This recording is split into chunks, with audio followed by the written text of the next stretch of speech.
You do know the secret to a long marriage, right? You can be happy or you can be right. You don't get both. All right. Yeah.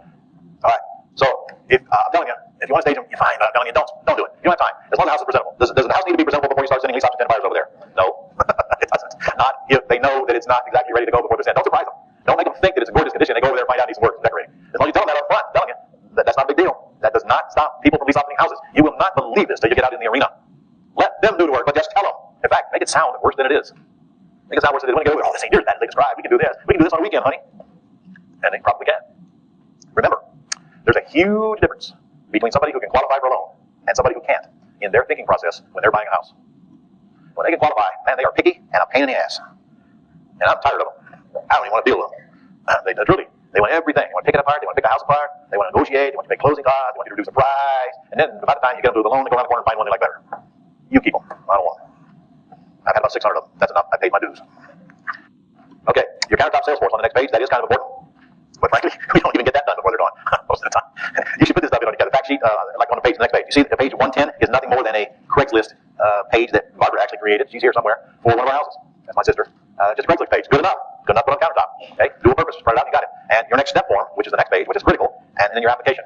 See, on page 111 and 112 are the two most important documents that you need because that will tell you whether you've got a suspect or a prospect. And I want you to look at 111. It's a really cool document that you leave on the countertop, and it says, yes, I like the home, or no, I'm not interested, but put me on your buyer's list. And then it asks, down number 1, how much money you got? And then number 2, it says, I know you lied at number 1, so how much more can you get?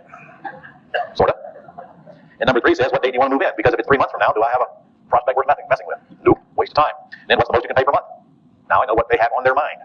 So if I've got a house that I think I'll get $1,500, they want a $500 a month place, well, I know we got the wrong place for them. Yes. And the next one, is your credit good, fair, or ugly? Please note the word ugly. You never ask, how's your credit? Because people don't want to tell you it's ugly, but they don't mind checking ugly. Because it's there. Now they see, well, okay, they do know that there's ugly credit in the world. Okay, I'm okay with that. They check ugly. And then we ask them for their credit score. Most people know their credit score now. All right, write this website down, guys, because this is truly the only website out there where you can truly go get your credit report for free. And if you can do it, so can they. Annualcreditreport.com. And I know because I did it. Annualcreditreport.com. Freecreditreport.com is a joke. You can get it for free as long as you join and pay monthly dues and all that. It's a joke. Annualcreditreport.com truly is free credit report. So they can go below credit report. Actually, I don't think it gives you the score though. No. All right. But most people know the score or close. Anyway, if they don't, it doesn't matter. So if they check up here that they got $10,000 to put down on a house, but their credit score is ugly, what do I see? I got me one here. By the way, what's the very first line that I look at? Correct. Number 1 and number 2. Number 1 and number 2. Because if I don't see money there, I don't care about the rest. All right, so you see how important that form is. So they're either going to fill that form out and send it to you, or they're going to be on the telephone giving you that same information. Most likely you're going to be getting more on the phone than you are on this form. This form should also be on your website. And the next page is simply the application.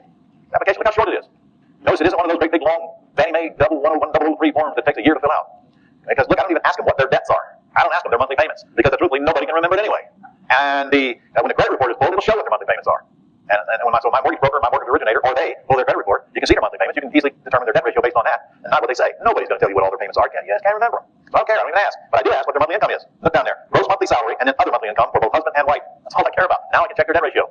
I got their date of birth and their social security numbers and their driver's license number at the top. So if I need a credit report pulled, that's all the information I need to pull a credit report. And down at the bottom, I have their permission and their signature to pull a credit report if I choose to. Which is all the application I need right here. And I can't tell you how many hundreds of houses that I've leased or sold with that application. Because I'm not getting them a loan. Now if they go get a loan, well they have to fill out a big long one. Yeah, but not for me, they won't. For the mortgage broker or the mortgage originator. All right, so everybody clear on that? Are you clear on that? Yeah? All right.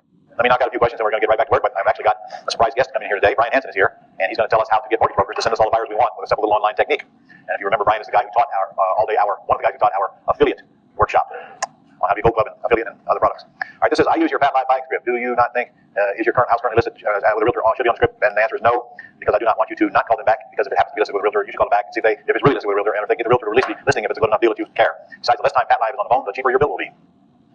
Does an attorney need to review the lease option real property possession prior to using it? Yes, on the first one.